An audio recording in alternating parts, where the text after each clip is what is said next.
안녕하십니까. 무병장수 라디오입니다. 저는 의학 전문 기자로 20년간 활동해 왔습니다. 오늘은 여러분께 겨울철 비타민 D 부족을 해결하는 음식에 대해 말씀드리겠습니다. 먼저 다음 증상을 확인해 보시기 바랍니다. 첫째, 최근 계단을 오를 때 다리에 힘이 없으신가요? 예를 들어 계단 10개를 오를 때 쉬어야 합니다. 둘째, 아침에 일어날 때 허리나 무릎이 아프신가요? 예를 들어 침대에서 일어나기가 힘듭니다. 셋째, 거울을 보니 키가 줄어든 것 같으신가요? 예를 들어 예전보다 2에서 3cm 작아진 느낌입니다. 넷째, 손으로 무언가 쥐는 힘이 약해지셨나요? 예를 들어 병뚜껑을 열기 힘듭니다. 다섯째, 최근 자주 피곤하고 무기력하신가요? 예를 들어 별다른 활동 없이도 몸이 무겁습니다. 5가지 중 2가지 이상 해당되신다면 오늘 영상을 끝까지 보시길 권해드립니다. 건강한 겨울나기의 첫걸음입니다. 왜 이 이야기를 꺼내는지 설명드리겠습니다.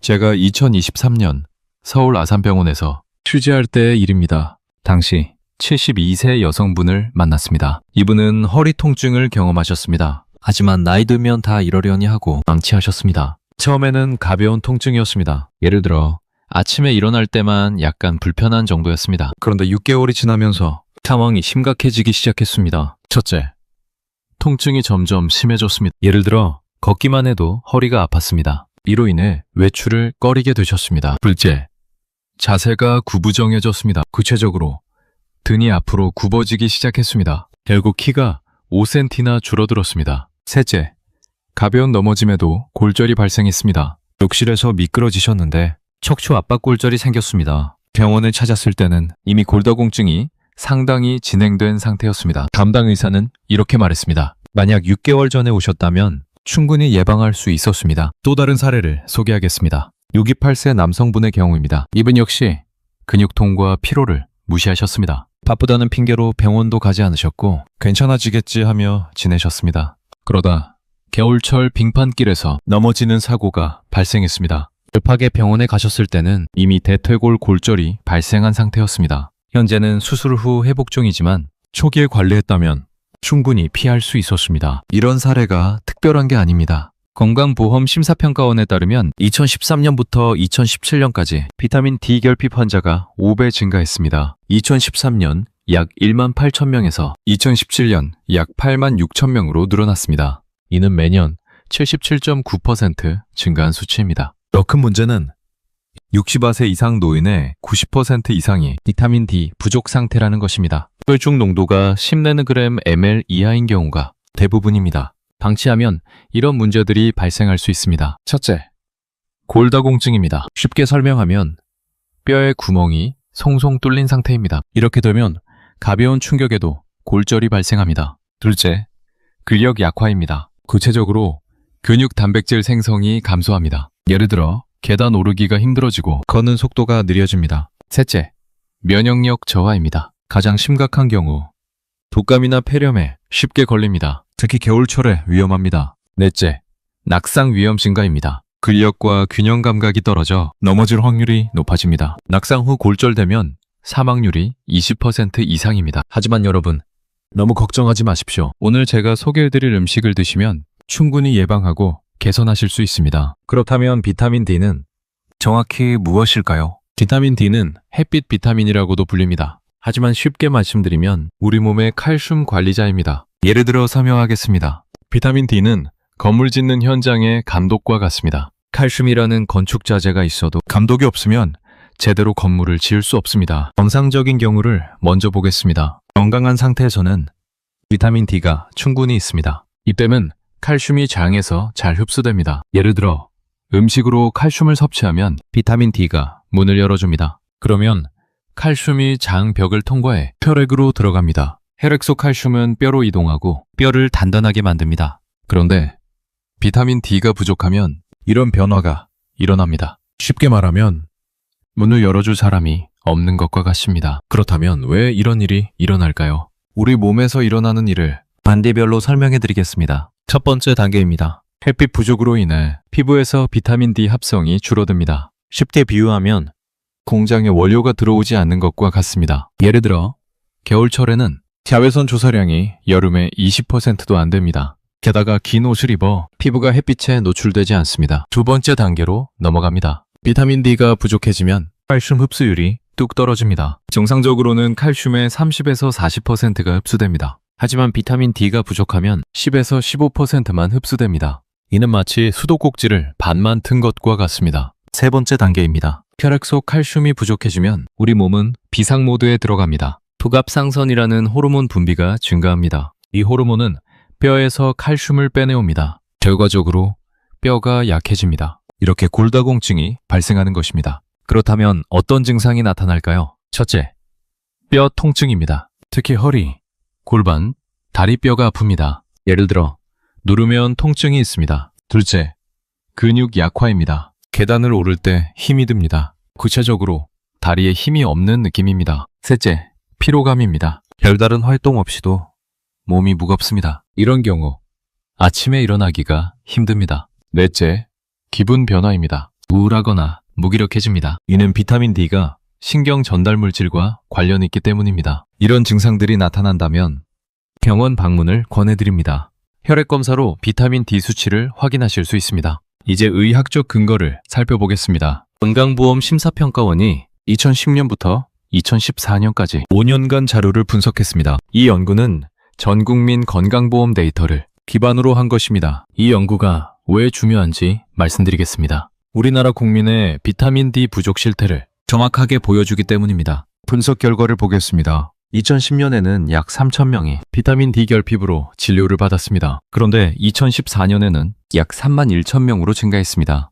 5년 만에 약 10배가 증가한 것입니다. 연평균 증가율은 77.9%입니다. 특히 주목할 점이 있습니다. 50대 여성의 진료 인원이 가장 많았습니다. 전체 진료 인원 중 50대가 24.1%를 차지했습니다. 그 다음이 40대 18.5%, 60대 13.8% 순이었습니다. 왜 50대 여성이 많을까요? 폐경 이후 여성 호르몬인 에스트로겐이 감소하면 뼈에서 칼슘이 빠져나가기 쉽습니다. 이때 비타민 D까지 부족하면 골다공증 위험이 급격히 높아집니다. 겨울철이 더욱 위험한 이유가 있습니다. 을지대학교 병원 가정의학과 최희정 교수 연구팀이 발표한 내용입니다. 겨울철에는 자외선 B, 즉 UVB의 조사량이 급격히 감소합니다. 자외선 B는 피부에서 비타민 D를 만드는 데 필수입니다. 그런데 자외선 B는 옷이나 유리창을 통과하지 못합니다. 여기서 중요한 사실이 있습니다. 비타민 D는 지용성 비타민입니다. 일부가 체지방에 축적되기는 합니다. 하지만 긴 겨울이 지나고 2에서 3월이 되면 비타민 D 농도가 최저에 도달합니다. 이는 마치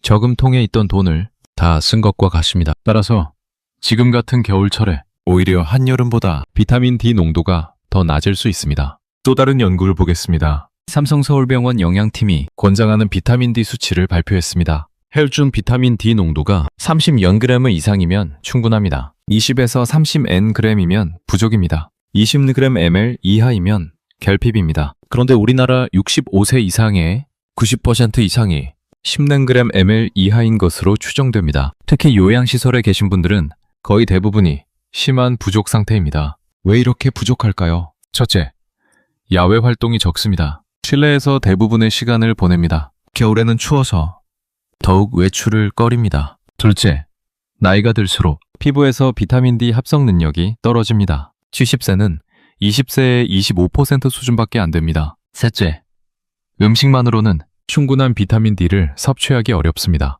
예를 들어 하루 필요량은 800에서 1000 IU입니다. 이를 음식으로만 채우려면 연어를 매일 100g 이상 먹어야 합니다. 비타민 D가 부족하면 어떻게 될까요? 첫째, 칼슘 흡수율이 급격히 떨어집니다. 원상 30에서 40%에서 10에서 15%로 감소합니다. 이는 3분의 1 수준입니다. 둘째, 근육 단백질 합성이 감소합니다. 근력이 약해지고 균형 감각이 떨어집니다. 낙상 위험이 2배 이상 증가합니다. 셋째, 면역 기능이 저하됩니다. 외혈구 활동이 약해집니다. 겨울철 독감이나 폐렴에 쉽게 걸립니다. 넷째, 심혈관 질환 위험이 높아집니다. 혈압 조절 물질인 레닌 분비가 증가합니다. 이로 인해 고혈압 위험이 올라갑니다. 노인에게 특히 중요한 연구가 있습니다. 국민건강지식센터가 발표한 연구입니다. 노인의 비타민 D 부족이 어떤 문제를 일으키는지 자세히 분석했습니다. 결과를 쉽게 풀어드리겠습니다. 비타민 D가 부족한 노인은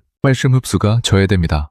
그러면 혈중 칼슘 농도가 떨어집니다. 우리 몸은 이를 보상하기 위해 부갑상선 호르몬을 많이 분비합니다. 이 호르몬이 증가하면 뼈에서 칼슘이 빠져나갑니다. 결과적으로 골다공증이 발생합니다. 쉽게 말하면 저금통에서 돈을 계속 꺼내 쓰는 것과 같습니다. 더 심각한 문제도 있습니다. 비타민 D 부족은 근육통과 근력 약화를 유발합니다. 근육 단백질을 만드는데 비타민 D가 필수이기 때문입니다. 전반적으로 근력이 약해지면 피로감을 느끼게 됩니다. 예를 들어 조금만 걸어도 힘들고 계단을 오르기가 어렵습니다. 겨울철에는 더욱 위험합니다. 비타민 D 부족은 혈압과 혈당 조절에도 영향을 줍니다. 협심증, 심근경색증, 뇌졸중 같은 심혈관 질환 발병 위험이 높아집니다. 비타민 D가 부족하면 레닌이라는 물질 분비를 억제하지 못합니다. 레닌은 혈압을 올리는 물질입니다. 또한 췌장에서 인슐린 생성과 분비가 떨어집니다. 혈당 조절이 어려워집니다. 면역력과의 관계도 중요합니다.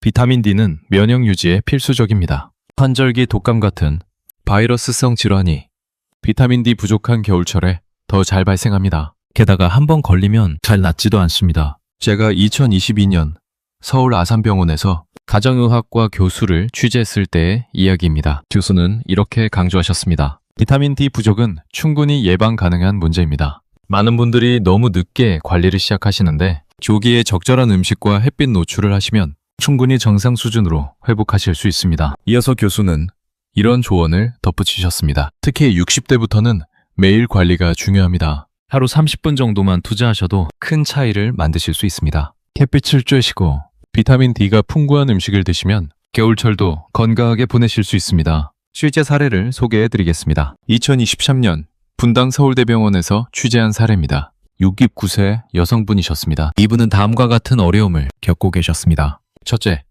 만성 허리 통증이었습니다. 예를 들어 30분 이상 서 있으면 허리가 아팠습니다. 이로 인해 장복이나 외출이 힘들었습니다. 본인은 이렇게 말씀하셨습니다. 아침에 일어나면 허리가 너무 뻐근해서 한참을 있어야 움직일 수 있었어요. 둘째, 근력 약화였습니다. 구체적으로 계단 오르기가 힘들었습니다. 그래서 엘리베이터가 없는 곳은 아예 가지 않으셨습니다. 셋째, 만성 피로였습니다. 특별히 무리한 활동을 하지 않아도 몸이 무겁고 피곤했습니다. 결국 집에만 계시게 되었습니다. 검사 결과를 쉽게 설명하겠습니다. 혈중 비타민 D 농도가 8ng/ml였습니다. 정상 범위는 30ng/ml 이상인데 이분은 약 25% 수준이었습니다. 쉽게 비유하면 자동차 연료통에 4분의 1만 있는 것과 같습니다. 골밀도 검사에서도 T에서 스코어가 에서 3.2였습니다. 이는 심한 골다공증 상태입니다. 의료진은 다음 방법을 권했습니다. 연어 하루 1회 100g씩 드십시오. 계란 하루 2개 삶거나 구워서 드십시오. 표고버섯 하루 1회 50g씩 드십시오. 추가로 매일 오전 11시에 30분 정도 산책하시길 권했습니다. 실천 기간은 3개월이었습니다. 변화가 나타나기 시작했습니다. 4주 후 첫 검사에서 혈중 비타민 D 농도가 8ng/ml에서 18ng/ml로 증가했습니다. 이는 125% 개선된 것입니다. 쉽게 말하면 연료통이 절반으로 채워진 것과 같습니다. 허리 통증도 눈에 띄게 줄었습니다. 서 있는 시간이 30분에서 1시간으로 늘어났습니다. 3개월 후 종합검사에서는 더 큰 변화가 나타났습니다. 혈중 비타민 D 농도가 32g/ml를 유지하고 계십니다. 정상 범위를 완전히 회복했습니다. 골밀도 T에서 스코어도 에서 3.2에서 2.8로 개선되었습니다. 여전히 골다공증이지만 진행이 멈추고 회복 중입니다. 이분은 이렇게 말씀하셨습니다. 처음에는 반신반의했습니다. 음식만 바꾼다고 이렇게 좋아질까 싶었어요. 하지만 2주만 지나도 몸이 가벼워지는 걸 느꼈습니다. 지금은 장도 혼자 보러 가고 손주들과 놀이터도 갑니다. 무엇보다 아침에 일어날 때 허리가 아프지 않아 너무 좋습니다. 실천 방법을 안내해드리겠습니다. 권장해드리는 음식은 3가지입니다. 첫 번째는 연어입니다. 왜 연어를 권해드리는지 설명하겠습니다. 연어에는 비타민 D가 아주 풍부합니다. 100g당 약 600에서 1000IU가 들어있습니다. 계란과 비교해 보겠습니다. 계란 한 개에는 비타민 D가 약 40IU 들어있습니다. 따라서 연어 100g은 계란 약 15에서 25개에 해당합니다. 쉽게 예를 들어 보겠습니다. 하루 필요량이 800IU라면 연어 100g만 드셔도 충분합니다. 그렇다면 비타민 D가 왜 효과가 있을까요? 우리 몸에서 비타민 D는 칼슘 흡수 관리자 역할을 합니다. 쉽게 비유해드리겠습니다. 우리 몸을 아파트에 비유하면 비타민 D는 경비실 직원과 같습니다. 칼슘이라는 택배를 아파트 안으로 들여보내주는 역할입니다. 우리 몸에서 어떤 일이 일어나는지 단계별로 말씀드리겠습니다. 첫째, 비타민 D가 몸에 들어오면 안에서 활성 형태로 변환됩니다. 예를 들어 공장에서 가공하는 것과 같습니다. 둘째, 활성 비타민 D가 장으로 갑니다. 이 과정에서 장벽의 칼슘 통로가 열립니다. 셋째, 칼슘이 장벽을 통과합니다. 결과적으로 혈액 속 칼슘 농도가 올라갑니다. 이 연구에 따르면 비타민 D를 충분히 섭취하시면 칼슘 흡수율이 15%에서 40%로 증가합니다. 이는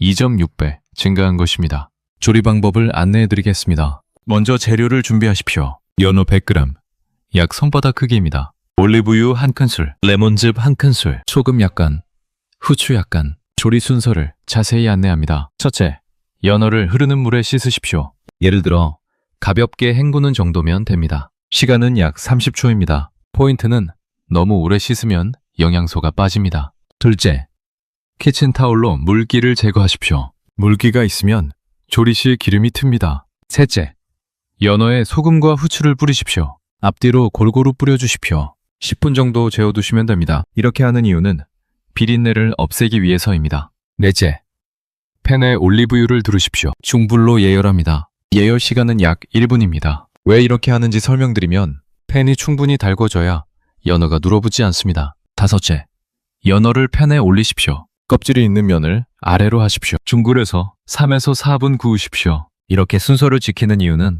껍질이 바삭하게 익어 맛있기 때문입니다. 여섯째, 뒤집어서 2에서 3분 더 구우십시오. 중간에 레몬즙을 뿌려주십시오. 포인트는 너무 오래 익히면 퍽퍽해집니다. 전체 조리 시간 약 15분입니다. 난이도는 쉬움입니다. 냉장 보관 1에서 2일까지 가능합니다. 하지만 신선할 때 드시는 게 가장 좋습니다. 권장 섭취 하루 1회입니다. 1회 분량 100g입니다. 섭취 시간 점심이나 저녁 드시면 됩니다. 이유는 비타민 D는 지용성이라 식사와 함께 드셔야 흡수가 잘 됩니다. 함께 먹으시면 좋은 것이 있습니다. 시금치, 칼슘이 풍부합니다. 이렇게 하시면 비타민 D가 칼슘 흡수를 돕습니다. 시너지 효과가 납니다. 아보카도, 건강한 지방이 풍부합니다. 비타민 D 흡수를 더욱 높여줍니다. 다음 경우 주의하시기 바랍니다. 첫째, 통풍이 있으신 경우 생선 섭취를 제한하시는 게 좋습니다. 이유는 퓨린 성분이 요산을 증가시킵니다. 의사와 상담하시길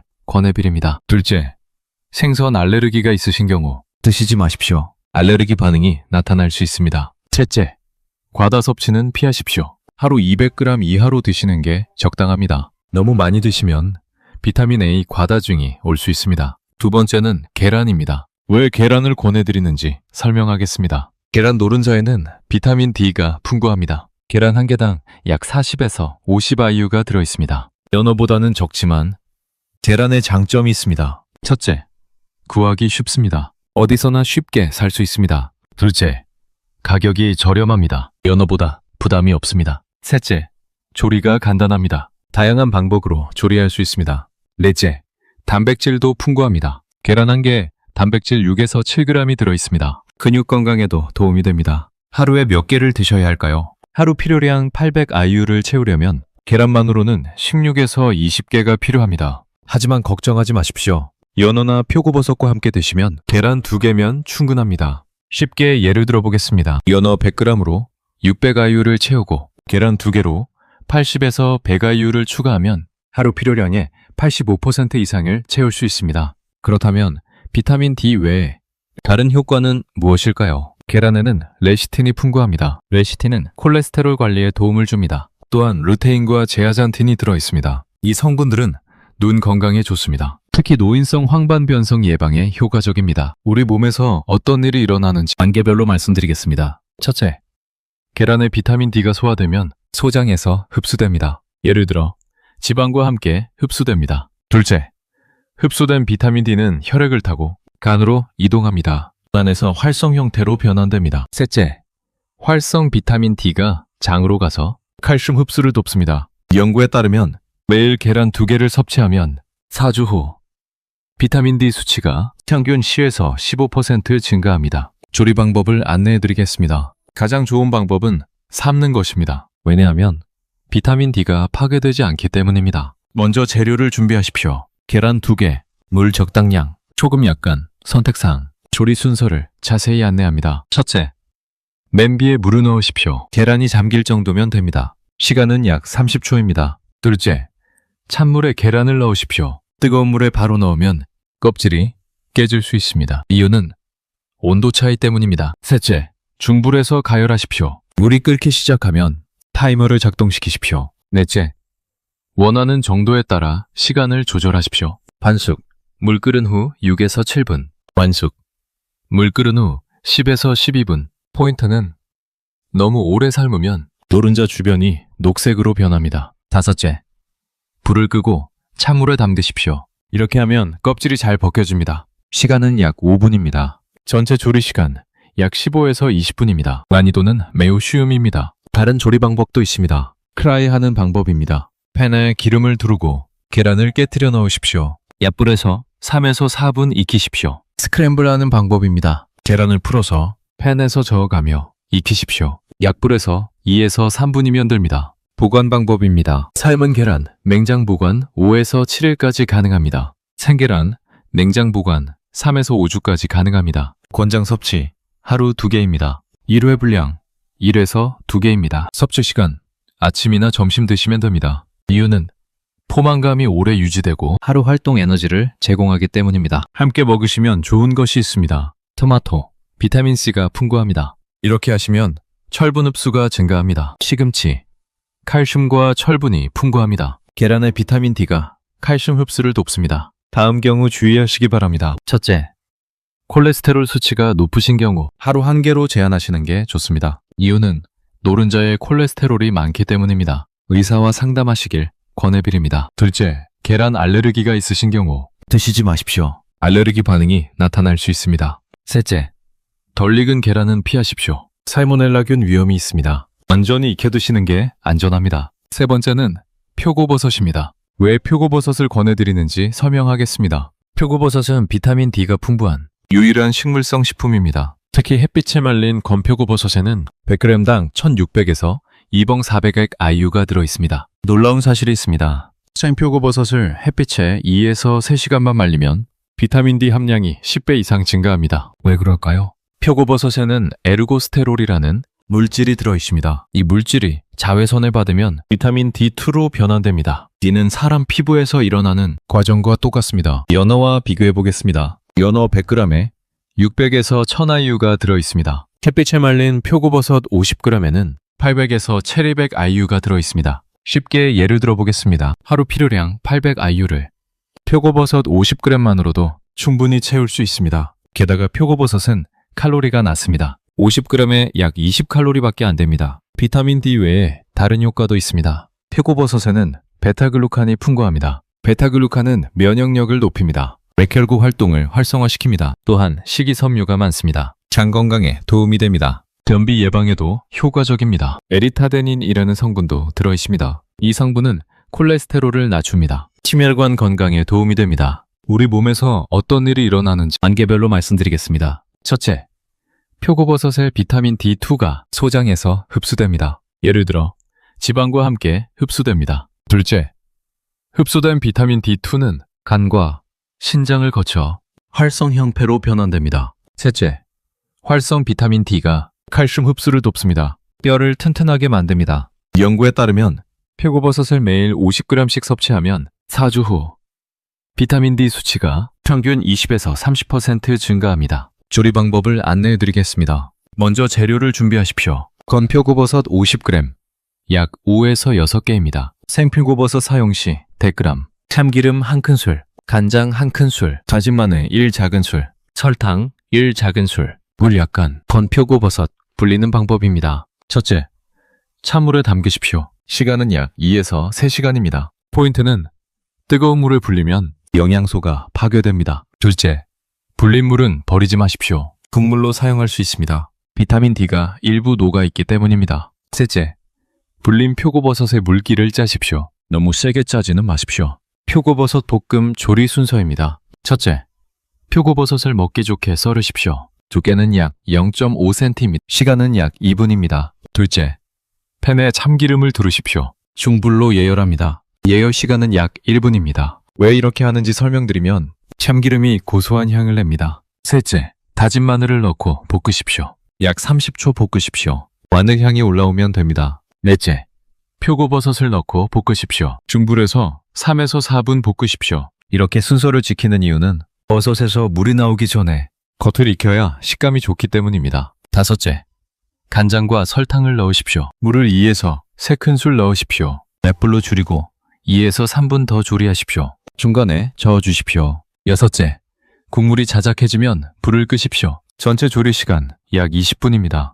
난이도는 쉬움입니다. 다른 조리 방법도 있습니다. 국에 넣는 방법입니다. 된장국이나 미역국에 표고버섯을 넣으십시오. 국물에 비타민 D가 우러납니다. 구이 방법입니다. 표고버섯에 소금을 살짝 뿌리고 적셔에 구우십시오. 고소한 맛이 일품입니다. 보관 방법입니다. 건표고버섯 상온에서 6개월에서 1년 가능합니다. 밀폐 용기에 보관하십시오. 습기를 피하십시오. 조리한 표고버섯 냉장 보관 3에서 4일까지 가능합니다. 권장 섭취 하루 1회입니다. 1회 분량 50g입니다. 섭취 시간 아침이나 점심 드시면 됩니다. 이유는 지용성 비타민이라 식사와 함께 드셔야 흡수가 잘 됩니다. 함께 먹으시면 좋은 것이 있습니다. 두부, 칼슘이 풍부합니다. 이렇게 하시면 표고버섯의 비타민 D가 두부의 칼슘 흡수를 돕습니다. 시너지 효과가 납니다. 들깨가루, 건강한 지방이 있습니다. 비타민 D 흡수를 더욱 높여줍니다. 표고버섯의 비타민 D를 더 높이는 팁입니다. 생표고버섯을 사셨다면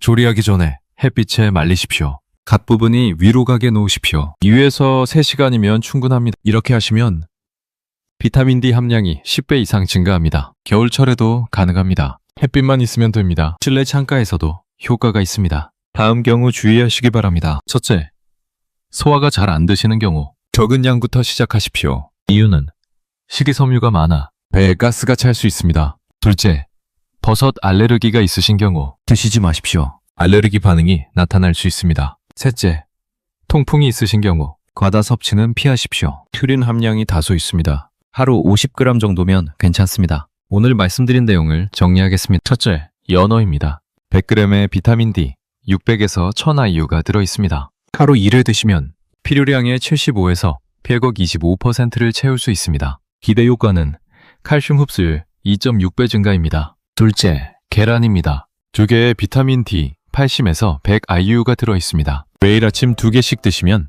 단백질도 함께 보충할 수 있습니다. 기대 효과는 근력 유지와 뼈 건강입니다. 셋째, 표고버섯입니다. 50g의 비타민 D 800에서 탈 200IU가 들어있습니다.